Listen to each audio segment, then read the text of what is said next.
Donc bienvenue à la boutique Potemkin. On fait ces rencontres-là régulièrement et on accueille donc des cinéastes, des essayistes, des écrivains. Et voilà, on a une boutique qui existe depuis plus de 10 ans.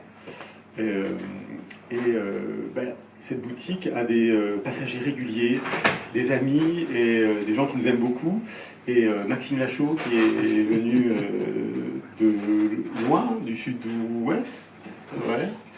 Moi, je suis plus à Toulouse. Tu n'es plus à Toulouse. Je suis dans un village vraiment, qui s'appelle Saint-Julia. D'accord, ok. On n'est pas nombreux. Hein. Donc, pourquoi je parle d'Amis de la boutique? Parce que tu avais écrit un ouvrage sur Potemkin la boutique, mais Potemkin éditeur aussi.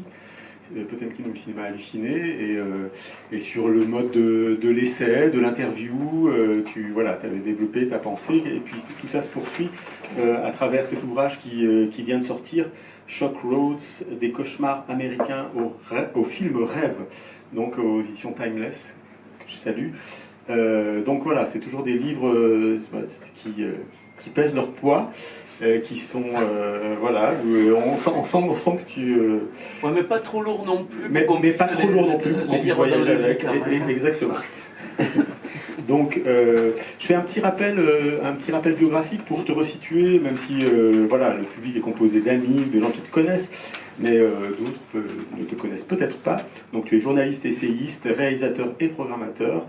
Tu es tombé donc très tôt dans les marges du cinéma, de la musique et de la littérature. C'est important parce que vraiment dans tes livres, ce qui est appréciable, c'est qu'on découvre plein de choses et que tous les arts communiquent, tant le cinéma que la musique, que le rapport aux écrivains. C'est toujours un régal de faire dialoguer toutes ces expressions artistiques. Donc tu aimes surtout explorer l'histoire du 7e art sous des angles originaux, en mettant en lumière ces genres les plus insolites. Donc le Mondo, parce que tu étais venu pour la rencontre qu'on avait fait autour du cinéma Mondo Movies, c'est l'ouvrage que tu avais écrit et qui avait accompagné donc un coffret qu'on avait édité, l'édition Potemkin donc Mondo Movies, reflet dans un œil mort. Tu avais aussi, tu es réalisateur de films. Alors là, je te laisserai peut-être plutôt développer toi-même ton travail de réalisateur. Je vais me fixer sur les livres, c'est déjà pas mal. Donc il y avait un livre qui s'appelait Redneck Movies, ruralité et dégénérescence dans le cinéma américain, chez Rouge Profond. Un ouvrage, ça c'était en 2014, en 2007 je le fais dans le désordre, Harry Cruz, un maître du grotesque, en 2007, donc ça c'est intéressant parce que c'est des portes d'entrée qu'on retrouve aussi dans ton ouvrage et dont tu vas nous parler ce soir, et voilà, parce que moi je découvre plein de choses, pas du tout mon rayon, donc quand je suis au contact avec tes passions, je découvre 1000 choses. Et il y a des préfaces, des postfaces, des ouvrages collectifs. Il y a beaucoup de choses qui vont vers le continent américain, et précisément dans ce continent américain, le sud des États-Unis. Donc ma première question, mon cher Maxime, c'est pourquoi cette région-là, qu'est-ce qui fait, toi, jeune homme, jeune adolescent, parce que ce livre a quand même des airs de biographie aussi, où tu commences en disant, tout petit, j'étais élevé dans un village où il n'y avait pas grand-chose à faire, et où ton jouait avec les canettes de bière. Voilà, c'est ça. Et qu'est-ce qui fait qu'un jeune homme, un jeune adolescent du sud-ouest de la France se prend de passion et se connecte avec l'autre bout du monde, et précisément dans cet autre bout du monde, le sud des États-Unis? Ouais, c'est une grande une histoire d'amour quelque part avec le sud des États-Unis. Moi, ça a été vraiment la découverte à l'adolescence, à la fois d'écrivains et de films. C'est vrai, quand j'ai vu Délivrance à la télé, quand j'ai loué Massacre à la tronçonneuse, c'est des œuvres qui m'ont énormément parlé. Mais en même temps, quand j'ai découvert les écrits de Joe Lansdale, et puis après donc de Flannery O'Connor, de Harry Cruz, de Faulkner, c'est un univers auquel j'appartenais quelque part. Je ne sais pas pourquoi, et peut-être que j'ai écrit ce bouquin pour savoir un peu. Et c'est vrai, à la fois les univers qui dépeignent me semblaient complètement irréels, fantastiques. Et de notre côté, j'avais l'impression d'en avoir tous les codes. Moi, dans ma campagne, environné avec des chiens qui aboient, qui nous empêchent de sortir dehors, recevoir les catalogues de vente par correspondance, La Redoute et les Trois Suisses, où tu te crées des histoires en faisant des collages avec les personnages. C'est exactement ce que faisait Harry Cruz, lui, dans sa campagne, avec le catalogue Sears Roebuck. Et en fait, cet ennui, cette mélancolie des auteurs du Sud, des paysages du Sud, elle me parlait énormément. Et c'est vrai qu'à partir de 16-17 ans, ouais, ça a commencé à devenir une sorte d'obsession. Et tout ce qui était lié à ces États du Sud, il fallait que je l'ingurgite, je le découvre. Et c'était un monde infini. Et c'est par la littérature et en travaillant sur les auteurs du Sud, sur lesquels j'avais fait ma thèse de doctorat, que là je me suis rendu compte qu'il y avait eu aussi un cinéma, le fameux bouquin Redneck Movies, un cinéma de drive-in, des productions locales, qui mettait en avant cette classe pauvre, blanche, et leur intérêt pour l'alcool, pour les doubles prénoms, pour évidemment l'alcool frelaté, je parle le moonshine, etc. Et donc là j'ai commencé à creuser, et c'est vrai que par exemple Redneck Movies, j'avais bossé quasiment 8 ans de recherche à aller découvrir tout ça. Et puis plus tard, j'ai rencontré des écrivains, dont certains qui se retrouvent là, mes entretiens avec eux, comme Mick Cullin, qui avait écrit Tideland, qui a été adapté par Terry Gilliam par la suite, et qui lui me disait, mais en fait, tous les bouquins, tous les films dont tu parles dans Redneck Movie, c'est mon adolescence, en fait. Et pareil, Scott Haim, qui a écrit Mysterious Skin, lui pareil, ses parents l'amenaient au drive-in, et en fait c'était vraiment leur culture, ce cinéma, donc certains films on a pu les voir en VHS, mais la plupart n'étaient même pas sortis en France. Et donc c'est vrai que j'ai commencé à creuser, et ce Sud m'a emporté en fait, et il continue à m'obséder, et je continue à y retourner, notamment pour ce livre. C'est ça, encore une fois, tu parles de ce Sud de pecno arriéré, raciste, sexuellement frustré, bigot. Et ça, dans ce Sud-là, chez ces gens-là, tu vas trouver quelque chose de l'humour, une excentricité, une sorte de fantaisie comme ça qui va te toucher.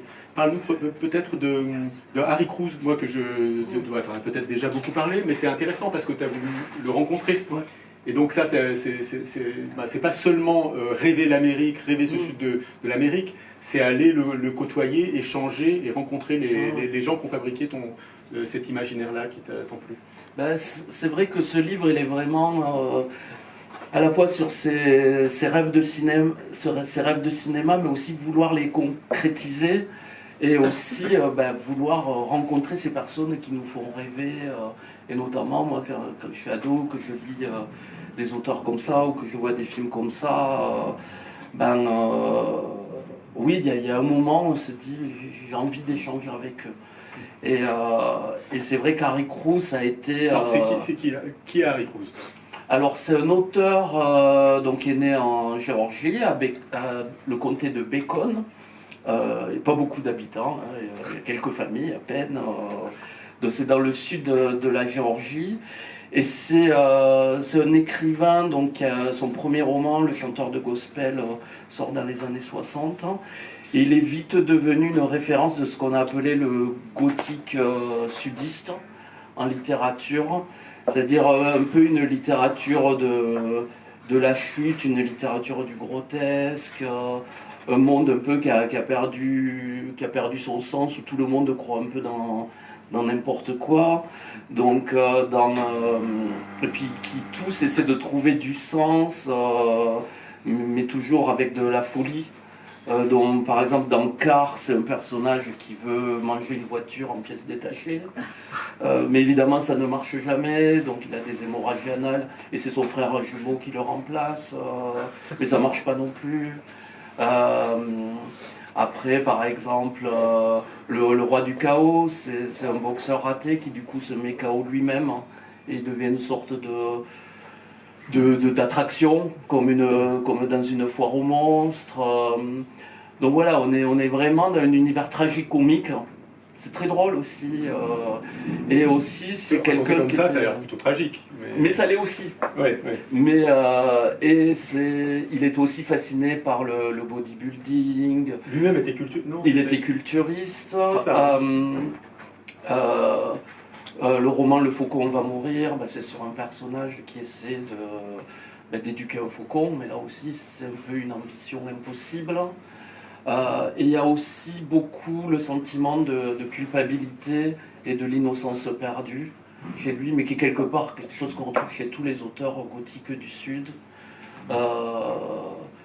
Et donc voilà, on est dans des petits mondes grotesques, mais dans un contexte toujours assez moralisé. Comme disait Flannery O'Connor, Flannery O'Connor, donc c'est une écrivaine du sud des États-Unis aussi, plutôt des années 50-60, qui a écrit notamment le Wise Blood, qui a été adapté par John Huston, Le Malin.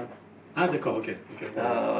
Et donc voilà, tous ces prêcheurs itinérants, les croyances un peu absurdes, et toujours cette question de la rédemption, du péché. Et donc, comme le disait Flannery O'Connor, si le Sud n'est pas centré sur le Christ, il est hanté par le Christ.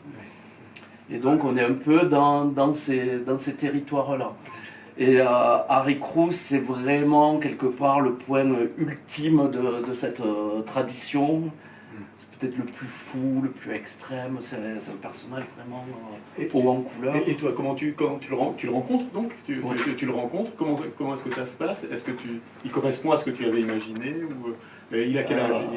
Alors moi, quand je le rencontre, donc on est dans les années 2005, donc il est déjà un peu malade, mais il est toujours extrêmement impressionnant, massif, une peau de serpent. On l'avait vu au cinéma dans le film Indian Runner de Sean Penn, il jouait le père. Et une voix, un physique à la Bela Lugosi en fait. Quand on le voit, on a l'impression qu'on a Bela Lugosi en face de nous. Voilà, une sorte de monstre sacré. Et en plus, il sait qu'il est impressionnant. Il en joue quoi. Il en joue, il a une diction. Il aime faire peur aussi. Il aime séduire aussi. Il a une voix incroyable, une voix de bluesman. Très vite, il s'est mis à chanter des airs et c'est absolument sublime. Et en fait, rencontrer Harry Cruse et surtout rencontrer sa famille, c'était juste être dans les romans. En fait, c'est que là, tout d'un coup, c'est plus des personnages sur la page. Là, c'est vraiment, on est... Mais là, tu parles quoi? De femmes, enfants j'ai rencontré sa famille, ses cousins, parce que du coup, j'étais aussi allé dans le comté de Bacon. Au final, je vais, comme d'habitude, dans la station-service. Et là, je demande la famille à Hazelden, qui était la famille de ses cousins. Et évidemment, il y avait plein de Hazelden, parce qu'au final... Mais ils sont pas tous dégénérés ou pas tous... Non, mais par contre, moi je les ai trouvés charmants. Mais par contre, c'est vrai qu'ils ont beaucoup de prothèses, parce que la vie à la campagne est très dure, donc c'est sûr qu'ils n'ont pas beaucoup de doigts aux mains. Bon, après ça c'est normal, mais dans la ruralité, même ici, c'est pareil. Oui, peut-être un peu plus de doigts quand même, je sais pas. Mais peut-être parce que les machines étaient moins efficaces, peut-être. Okay. Et notamment, il avait un cousin, et ça c'est magnifique, qui parlait aux mules. Pardon? Enfin, les mules, tu vois. Ouais. Mais il avait appris le langage des mules. Il me fait viens voir mon marécage. Et donc là, il me montre le marécage. Il fait ouais, c'est magnifique. J'étais en mode un peu évaporé. Et donc, il me montre sa collection de ratons laveurs morts. Là, et puis en fait, c'était pas ça qu'il voulait me montrer. Il voulait me montrer qu'il allait appeler la mule pour qu'elle vienne pour qu'elle vienne vers nous. Et en effet, c'était impressionnant. Et après, il m'a dit tape sur mon cou, et en fait, son cou était rigide. Parce qu'en fait, sous la peau, il avait mis. En fait, il ne pouvait pas tourner la tête. Il avait du métal à l'intérieur du cou. D'accord. Ce qui faisait qu'il était très figé comme ça. Oui, j'imagine. Ouais, donc c'est ce type de. Mais même ses cousins, sa famille, c'était tous des personnages qu'il y a dans ses romans. Et lui-même, tout se passe soit dans le nord de la Floride, soit en Louisiane, soit dans le sud de la Géorgie. Donc ce sont les endroits qu'il a vécu. Et forcément, quand on les rencontre, on se rend compte qu'il raconte juste son réel, en fait. Et voilà, c'est les personnages à la Werner Herzog, tu vois. Werner Herzog, il a bien mangé sa chaussure. Oui, mais c'est différent. Herzog, c'est différent. Je ne mettrais pas dans la même catégorie. Là, non, c'est pas le même continent, c'est pas la même culture, c'est pas la même démesure, quoi. Il y a une démesure. Alors non, mais c'est passionnant. Et donc, dans ce livre-là, tu parles d'Harry Cruz, mais tu fais le lien, les chapitres d'après, avec les films. Il y a toujours, c'est ce qui est très riche. C'est-à-dire que tu fais dialoguer, encore une fois, ton expérience documentaire, j'ai envie de dire, et ton expérience de cinéma, de cinéphile, et comment le film t'impacte. Oui, parce que sur ce livre, donc, qui a la forme, je vais dire, de carnet de voyage, entrecoupé de films qui ont marqué mon parcours et mes envies de voyage aussi, l'étape Harry Cruz a été fondamentale. Vu que voilà, j'ai eu la chance de passer du temps avec lui, quelques années après il allait décéder. Et c'est vrai que ça m'a ouvert plein de portes vers un cinéma, vers une littérature. Et donc ce premier voyage en Floride que j'ai passé avec Harry Cruz, c'est comme une sorte de matrice d'où tout le reste a découlé. Et après, je vais commencer à faire des recherches plus approfondies sur des aspects de cette culture sudiste. Mais c'est intéressant parce qu'on identifie vraiment la Floride, la Louisiane, le Texas. C'est vraiment des pays en soi, quoi. Ouais. C'est des cultures, des histoires, et on le sent aussi dans ton livre. Et alors c'est assez drôle parce que je prends juste le premier repère quelques repères. Donc tu prends l'enfant miroir de Philippe Ridley. Alors, je suis très content parce que je l'avais fait venir ici, Philippe Ridley, qui était un homme charmant, de Reflecting Skin. Et ce qui est très drôle, c'est qu'il a tourné l'enfant miroir, mais je crois qu'il n'avait jamais mis les pieds aux États-Unis. Exactement. Et c'est intéressant, je trouve aussi, par rapport à toi, comment ça dit quelque chose de personnes qui rêvent ou qui délirent ou qui ont un contact avec ce pays-là via, lui c'était beaucoup la bande dessinée, je crois. Donc voilà, parle-nous peut-être de ton rapport à ce film-là. Et la peinture aussi, il a adoré Edward Hopper. Complètement, voilà. Mais comment l'imaginaire fait qu'il arrive à capter quelque chose de très américain alors qu'il n'y a jamais mis les pieds. Ouais, ça pour moi c'est vraiment un film hyper important. Dans The Reflecting Skin, je découvre ça, j'ai 17-18 ans avec une copine en VHS, et on était persuadés que c'était vraiment un Américain qui avait fait le film. Pour nous c'était le film pur pour représenter le gothique américain. D'ailleurs le film est inspiré d'une série de tableaux qu'il avait fait au début des années 80 qui s'appelait American Gothic, où tous les personnages ressemblaient à Elvis ou Marilyn. Il se baladait dans des Cadillacs noirs avec ses champs de blé. Qu'il a repeint, il a fait repeindre apparemment des champs de blé en jaune. Pour le film, exactement, il a fait tout. C'était pas assez jaune. C'était pas assez jaune. Et donc voilà, ça part de fantasme absolu. Et quand je le rencontre, parce que pour moi c'était une sorte, il fallait que je rencontre la personne qui avait fait ce film, je me rends compte que c'est le pur britannique, que tout avait été fantasmé. Apparemment, en plus, il avait fait le premier repérage, en plus, c'était même pas dans le sud, c'était au Canada. Donc, mais vraiment, donc, comment l'imaginaire peut créer quelque chose presque plus fort que le réel. Parce que même moi, dans le sud de ma France, le fantasmé, il ressemblait à l'enfant miroir, en fait. Mais quelque part, j'étais dans la même position que Philippe Ridley.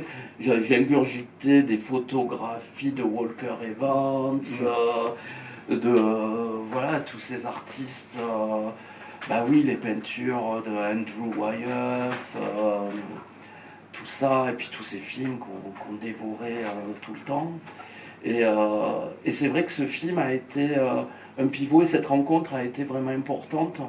C'est pour ça que je voulais que cet entretien aussi, il figure, c'est un des premiers entretiens qu'il y a dans le livre.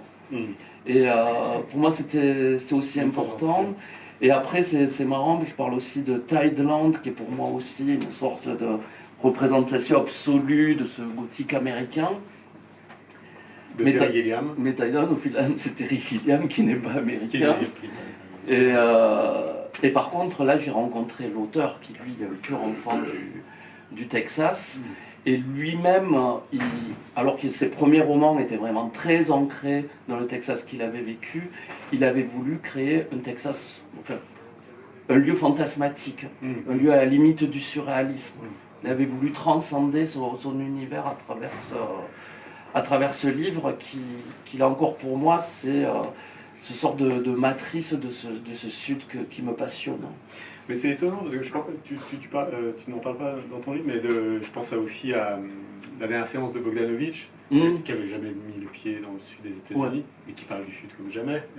C'est étonnant comment des films, le cinéma arrive à être des sortes de porte-voix comme ça, d'auteurs, et être très près de qu'est-ce que c'est cette odeur-là Après Bogdanovich s'était adapté de Larry McMurtry, qui lui était un Texan pur jus. Et tous ces romans sont assez géniaux d'ailleurs. S'il y a des questions, évidemment, la conversation s'ouvre. Voilà, réfléchissez à vos questions. Je veux bien poser une question. Ouais. Attends, je vous donne le micro parce qu'on enregistre. Comment tu es parti aux États-Unis en voiture, en camping-car, je sais pas, et comment on rencontre les gens, comment ils acceptent de parler et de t'accueillir?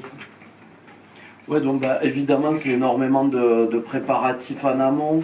En plus, moi, dès que je pars, c'est pas non seulement rencontrer personne, mais c'est aussi me renseigner sur la culture locale. J'adore tout ce qui est folklorique et tout ça, donc je me renseigne. Tu vois, quand j'étais en Louisiane, il fallait que je vois des roues-garous.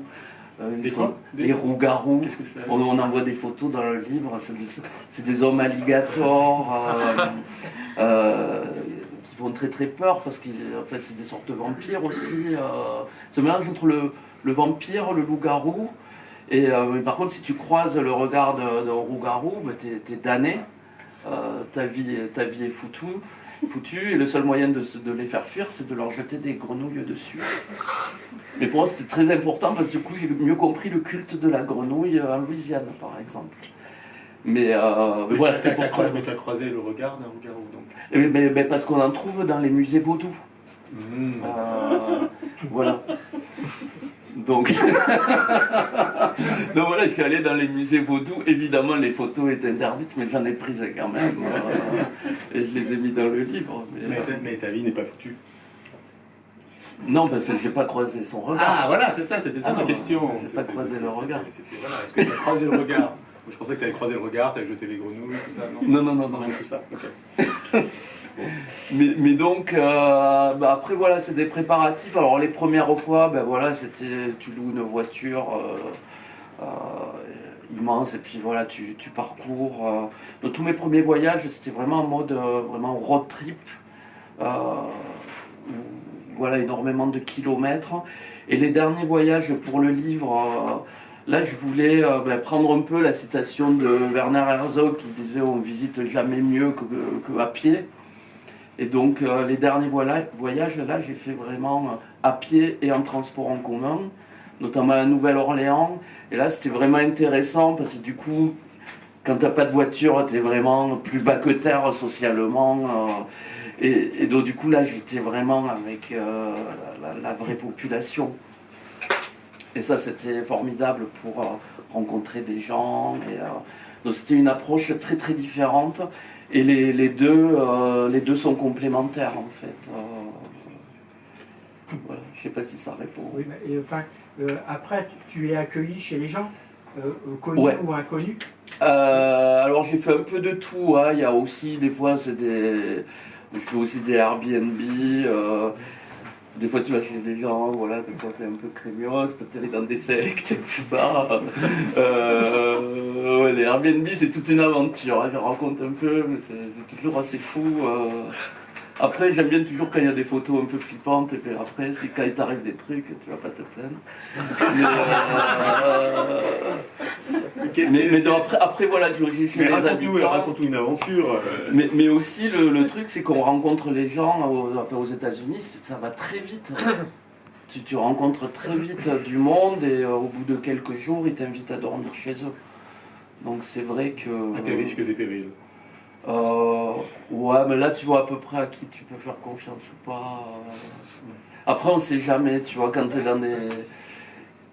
t'as des gens qui sont vraiment super gentils, qui disent non, monte dans la voiture, tu restes pas dans ce quartier. Tu sais pas pourquoi, ils te font peur et tu veux pas monter dans leur voiture alors qu'ils veulent te protéger. Tu sais jamais, tu es toujours un petit peu parano quand même. Tu fais au feeling quoi. Ouais, d'accord. Non, mais les Airbnb, ouais, il y a eu plein d'anecdotes drôles. Hein, mais ouais, une fois, je suis atterri au Texas dans la secte de l'eau. Qu'est-ce que c'est? Et ça, c'était. L'eau est plus très potable là-bas. Et du coup, il y a une secte qui s'est développée où, alors là, c'était un universitaire scientifique. Et toute la nuit, donc, j'ai pas dormi de la nuit, ça m'a fait hyper peur. Mais il récitait des prières. À un dieu de l'eau. Et puis après, il m'a dit que c'était aussi pour se motiver, parce qu'il voulait écrire sa biographie. Très bizarre. Mais donc voilà, dès que je suis arrivé, il voulait à tout prix que je boive leur eau, qui était en effet excellente. Il me disait, elle est pure.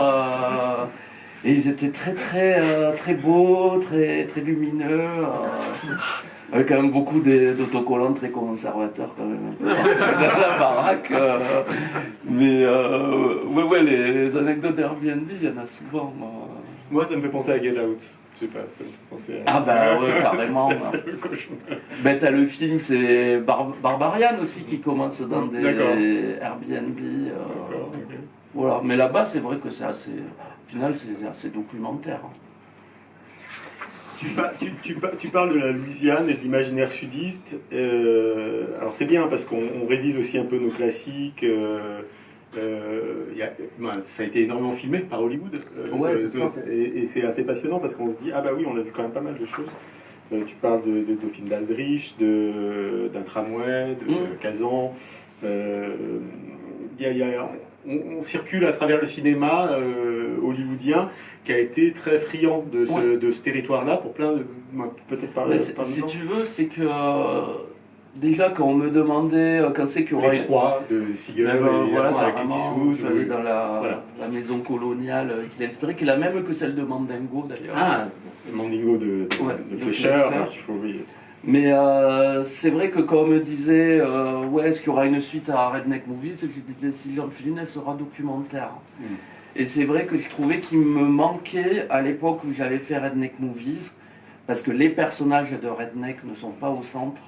Je trouvais qu'il me manquait ces mélodrames historiques hollywoodiens un peu dégénérés, mais justement à la Mandingo, qui était à la limite entre l'exploitation, le cinéma d'exploitation et le cinéma gothique du Sud, en fait.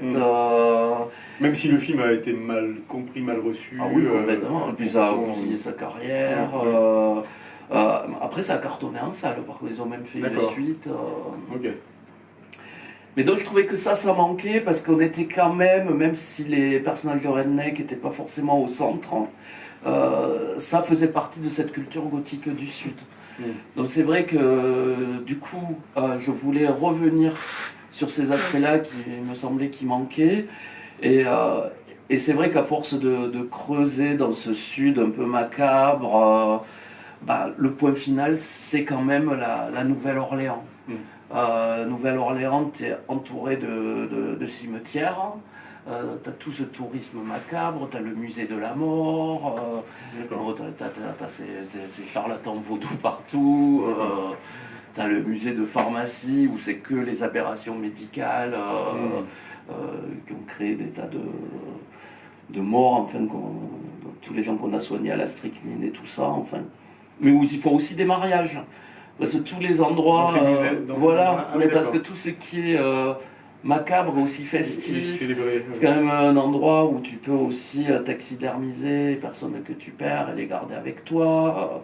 C'est le seul endroit des États-Unis où on n'enterre pas les morts sous terre.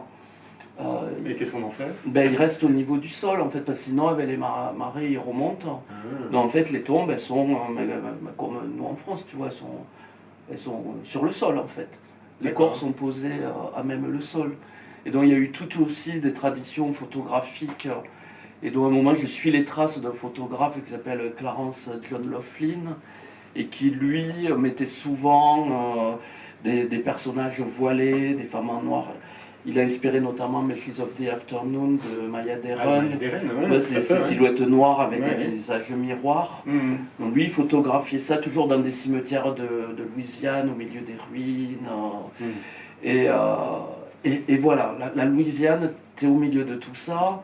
Dès que tu arrives, tu es dans Bailo, tu passes telle rue, c'est Lorelula. En fait, tu es dans un film en permanence. Tu comprends pourquoi le cinéma s'est nourri de ces terres-là, de ces lieux-là. Herzog qui a fait Mais bien sûr, qui a fait son Bad Lieutenant. Son Bad Lieutenant, là-bas, dans même Super Héros Premier, qui est vraiment génial. Et là aussi, c'est vraiment des territoires hantés. Parce que ce qui lie tous ces voyages, c'est vraiment l'idée de la ruine et des fantômes. Et c'est vrai, donc je suis allé sur les endroits où il y a eu Katrina et tout ça, mais la trace des désastres, elle est toujours là. Tu as même les traces des maisons, comme des carrés au sol, où il n'y a plus les maisons, il n'y a plus rien, mais tu sais qu'elles ont été là.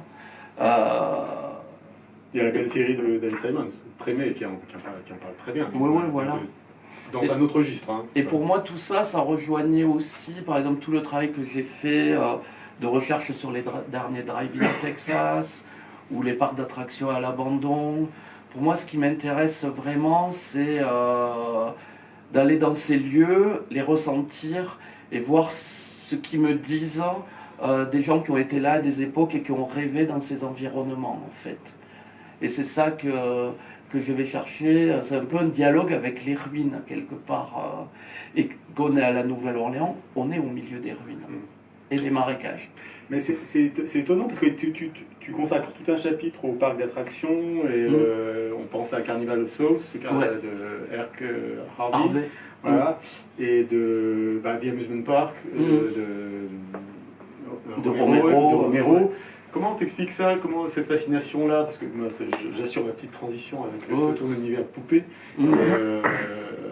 Comment c'est si inspirant et c'est pour le cinéma et pour ton sujet aussi, le parc d'attractions, quoi. Même le parc d'attractions déserté, quoi. C'est le parc d'attractions déserté qui m'intéresse. Quand il y a des gens dedans. Non, mais dans The Amusement Park, il n'est pas tout à fait déserté. Il n'est pas déserté, mais il est hanté, quoi. Il est hanté. Ouais. Et il y a cette scène magnifique où justement, il n'y a plus que le silence. Et là, il y a une angoisse terrible. Après, tu as des motards qui arrivent. Et c'est là, pour le personnage principal, c'est l'horreur. Mais oui, mais pareil, c'est pour moi, on rejoint l'étrangement inquiétant, en fait. Ça garde des traces humaines. On sent les humains partout autour de nous, mais ils sont pas là. Et c'est pour ça que pour moi, c'est pas les parcs d'attractions abandonnés, c'est pas éloigné des drive-in abandonnés. En fait, c'est des lieux qui étaient faits pour être populaires, pour s'adresser à tout le monde, pour s'amuser, justement sans barrière. Et au final, leur fonction première n'est plus là. Donc qu'est-ce que ça devient? Et qu'est-ce que ça nous dit? Et moi, c'est vraiment ce langage-là, cette idée de monde entre le visible et l'invisible qui m'intéressait tout au long du livre. Et d'ailleurs, je commence le livre dans ces lieux très étranges à Paris. D'ailleurs, je commence, c'est dans les immeubles plats du 15e arrondissement. Où là j'avais pris le guide de Roger Caillois, Petit Précis à usage des fantômes. où il disait que ces immeubles avaient été créés pour des personnages à la Nosferatu. Et vu que apparemment les êtres humains ne peuvent pas, ne serait-ce qu'y rentrer un lit ou des meubles. Donc à qui servent ces immeubles? Et donc cette idée vraiment de lieu qui crée un dialogue entre les vivants et les morts, voilà, le visible, l'invisible, le présent et l'absent. Tout ça, ça m'intéressait énormément. Et j'ai voulu suivre le chemin que je suis. Il est dans ces espaces-là, dans ces entre-deux-là. Parce que pour moi, ça rejoignait aussi le rapport au cinéma et l'imaginaire et le réel. Ce qui, quelque part, c'est ça, l'enfant miroir aussi. Qui croit que sa voisine est une vampire. Voilà. C'est ça. Ouais. Alors que c'est juste une femme malheureuse. Oui, oui. Et puis qu'il voit des personnages dans une limousine noire qu'il est seul à voir.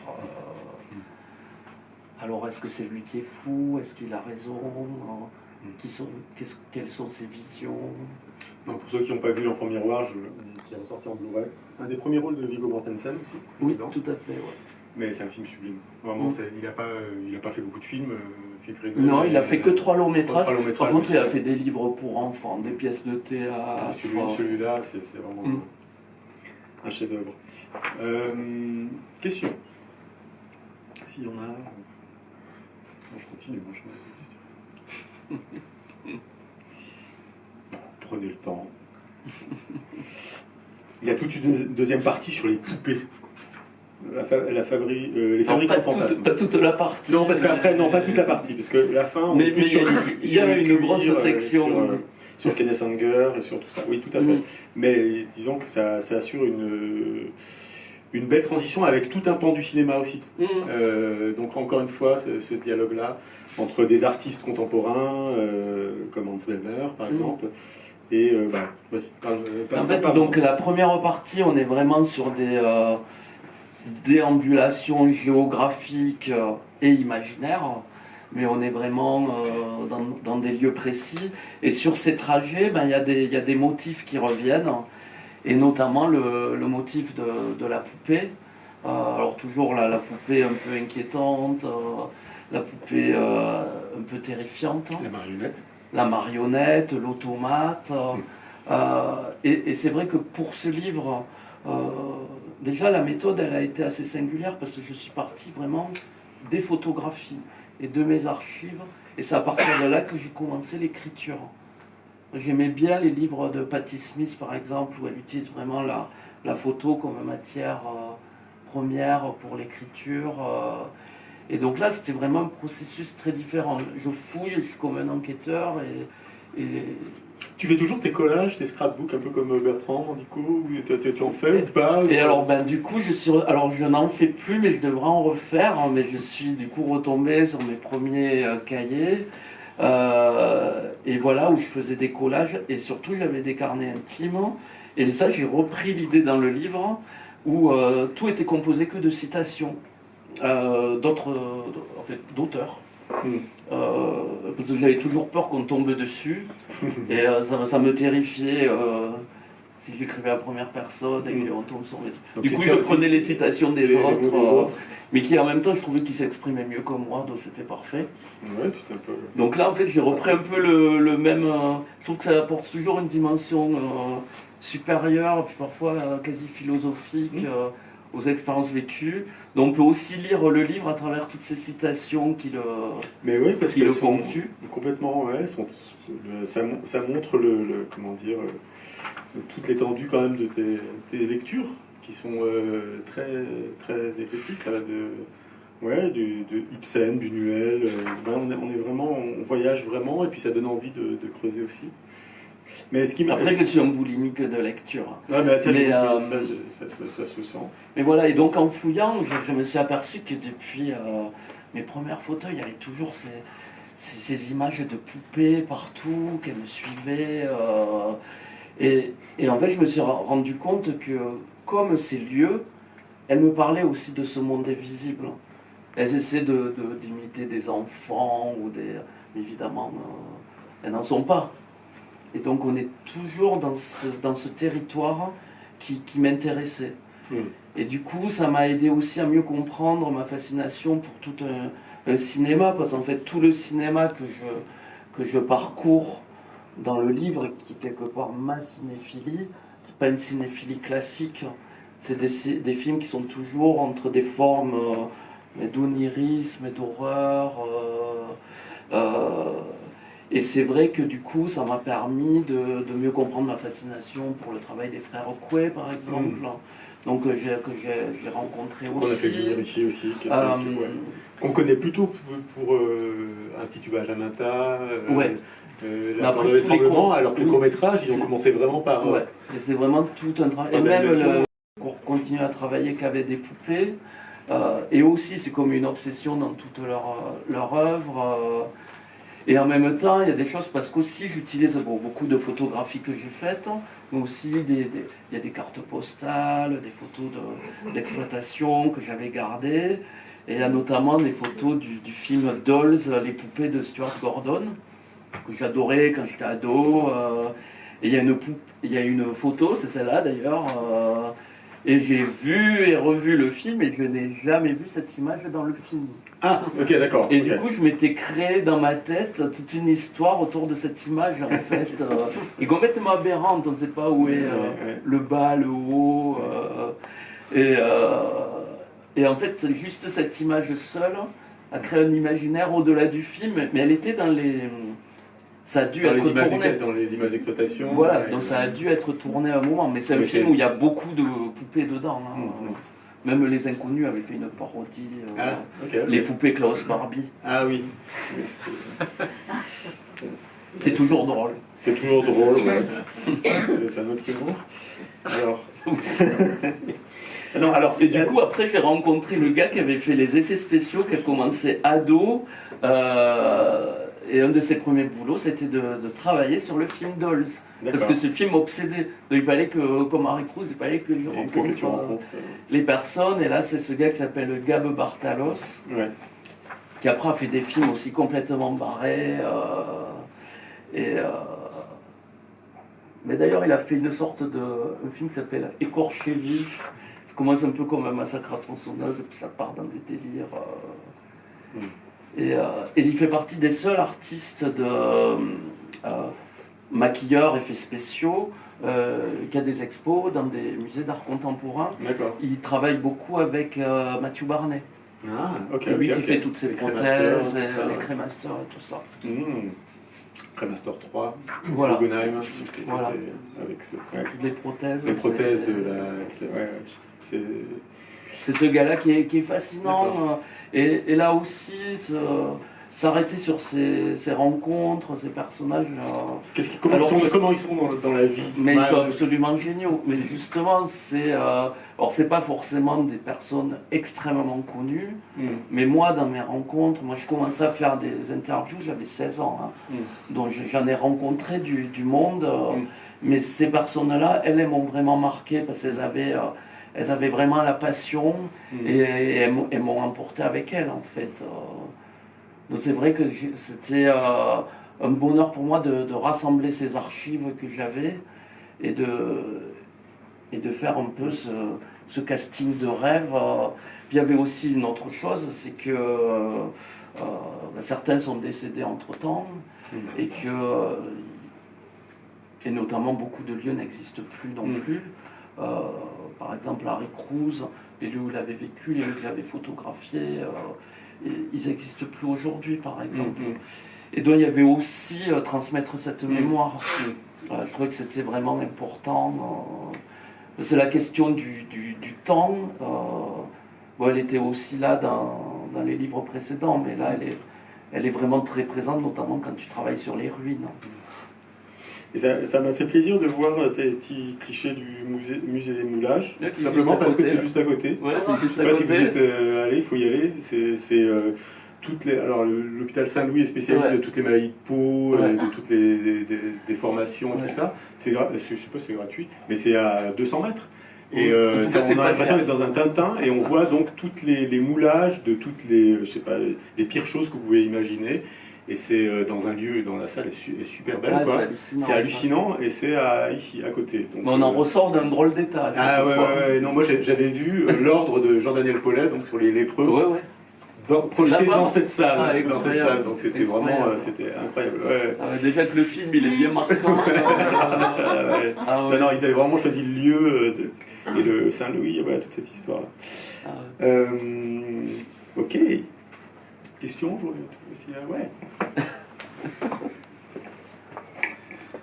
Tu parles de la découverte des films à la télé, en VHS, et après maintenant ton amour des lieux vides, des drive-in abandonnés, tout ça. Quel est ton rapport à la salle de cinéma, avec le fait qu'elle soit, qu'il y ait des gens, de ne pas être tout seul?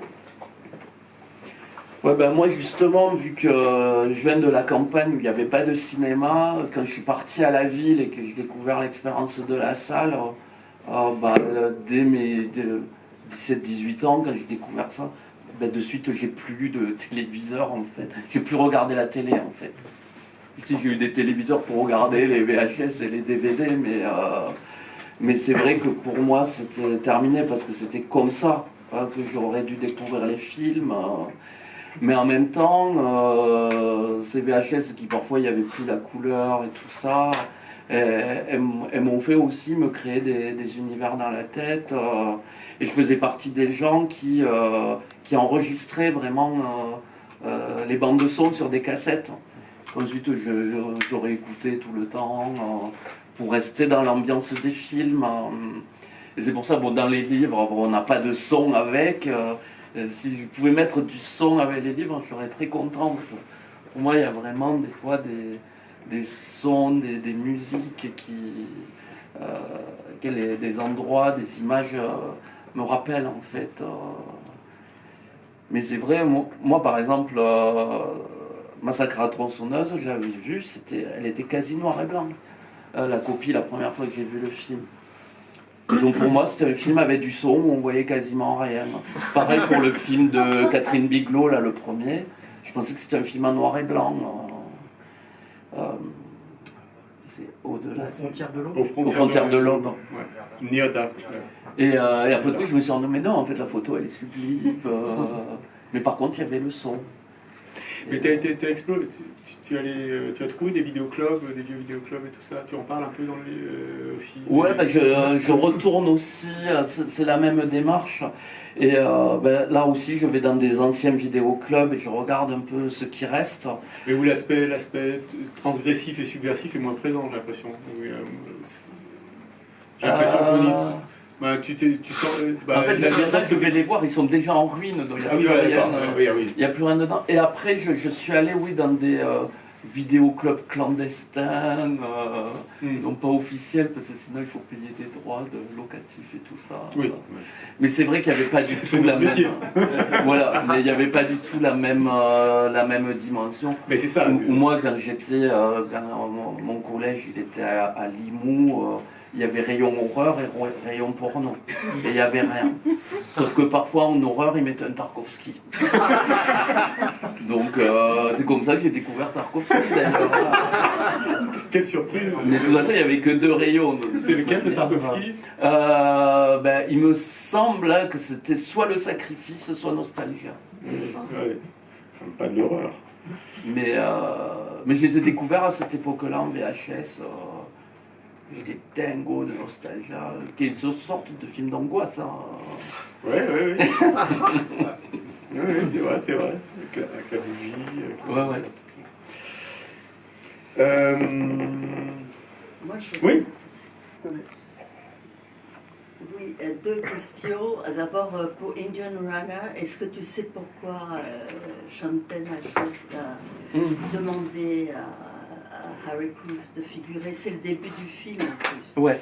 Et deuxièmement, quand j'ai rencontré Maxime en 99, donc ça fait beaucoup d'années, dans un festival de littérature du sud des États-Unis à Villeneuve-sur-Lot, dans le Lot-et-Garonne, et tu étais avec ta mère et tu revenais d'une maison de retraite pour prêtres et curés. Et non mais c'est tellement l'univers, c'est comme ça que j'ai rencontré Maxime.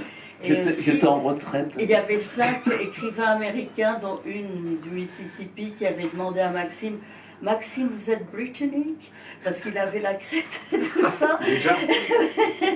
Bon, bref, j'ai l'impression, on se parle souvent, on se voit éventuellement, puisque je suis née à Montauban, malheureusement passé extrême droite dimanche. Bon, bref, ça c'est horrible.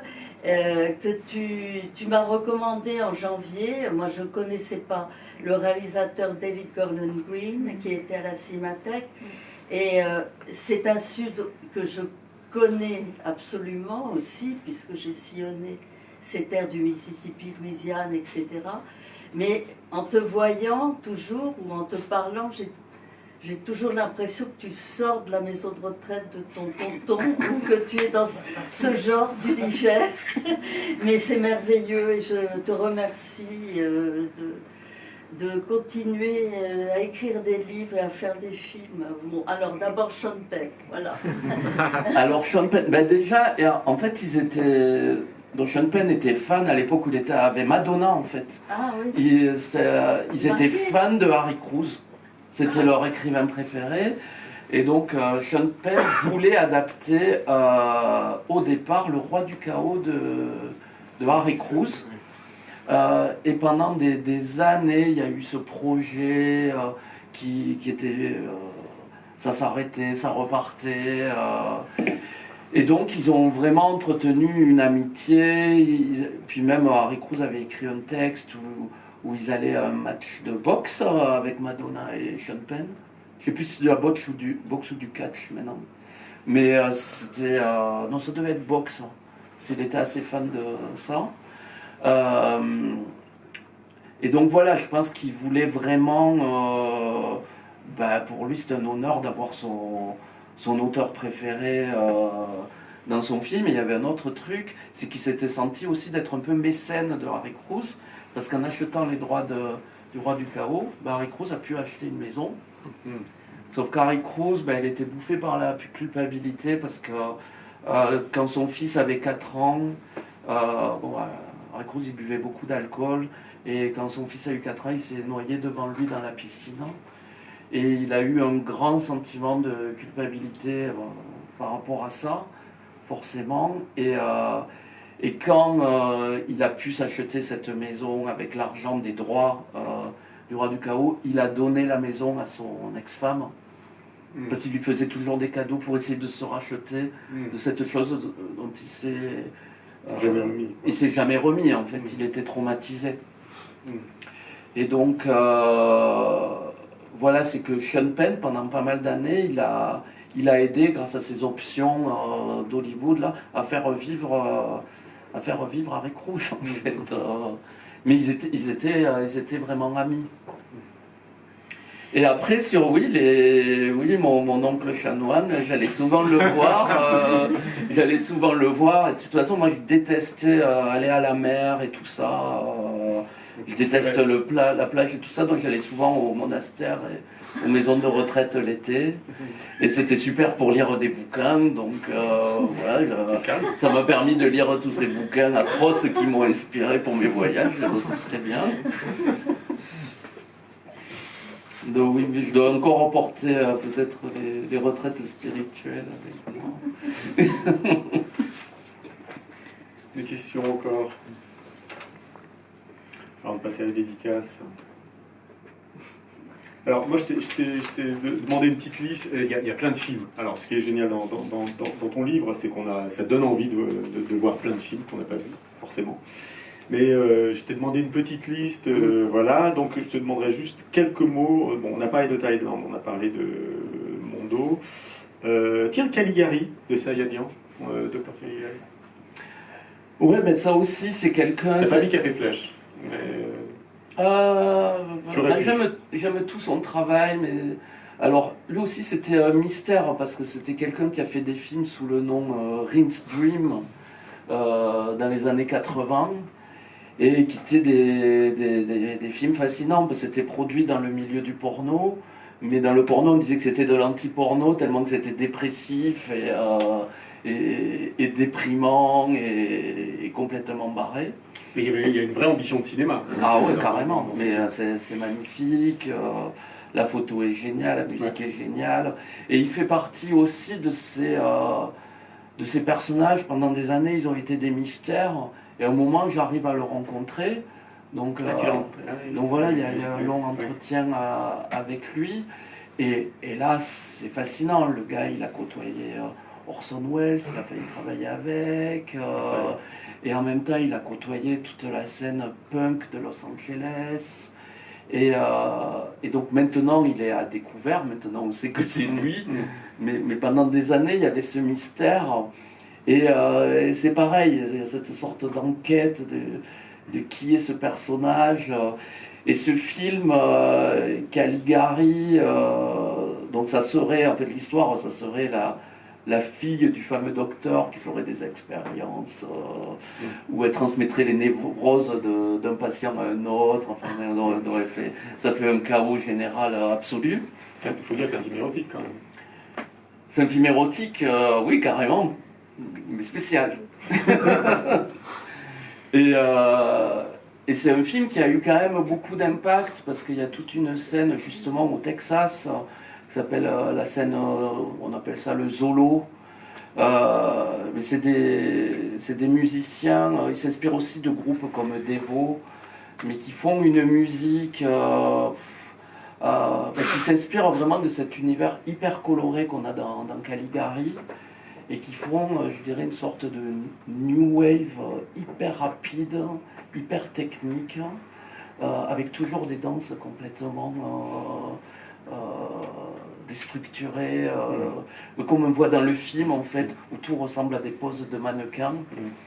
Et voilà, c'est un film qui a vraiment eu un impact, qui est vraiment culte, et qu'on redécouvre maintenant, parce qu'enfin, il est sorti en vidéo, mais il fait partie de films qui ont été importants pour moi. Ouais.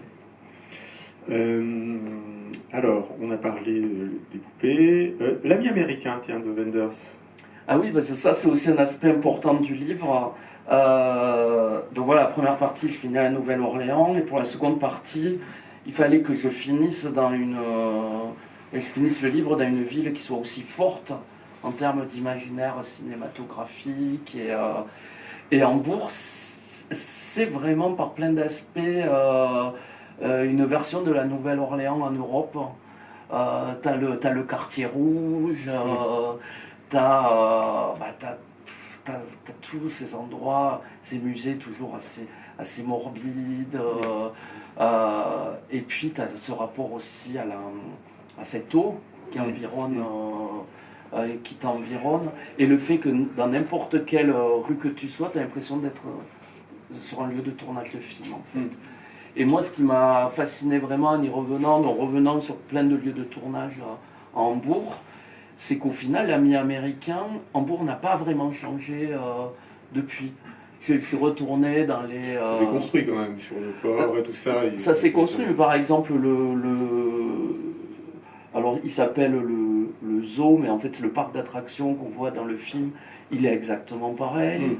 L'atelier où travaille le personnage de Bruno Gant, c'est pareil.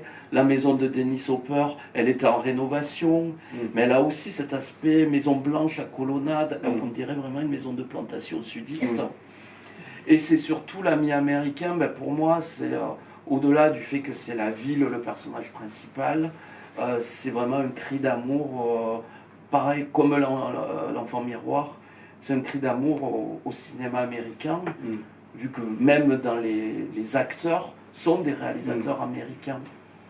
Oui, non, mais c'est intéressant de presque finir là-dessus. D'ailleurs, il est aussi à Paris, Texas. Oui, non, mais on se rend compte que c'est des cinéastes qui ont vraiment fantasmé, déliré les États-Unis sans même le connaître, mais en le connaissant par le cinéma et Wenders. C'est vraiment ça, c'est vraiment une sorte d'imaginaire comme ça, un pays rêvé par les films. Il a plus connu l'Amérique à la Cinémathèque à Paris plutôt qu'en y allant, quoi.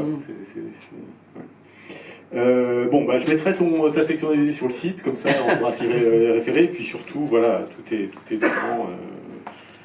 Ça va si on s'arrête là, Ah bah, on passe à la dédicace et au pot. Sauf si Ouais. quelqu'un. Aussi, s'il y a des quelque chose à questions, dire. s'il y a une intervention, même pas une question. Bon, allez, on te remercie. Merci beaucoup. Bien, merci à vous.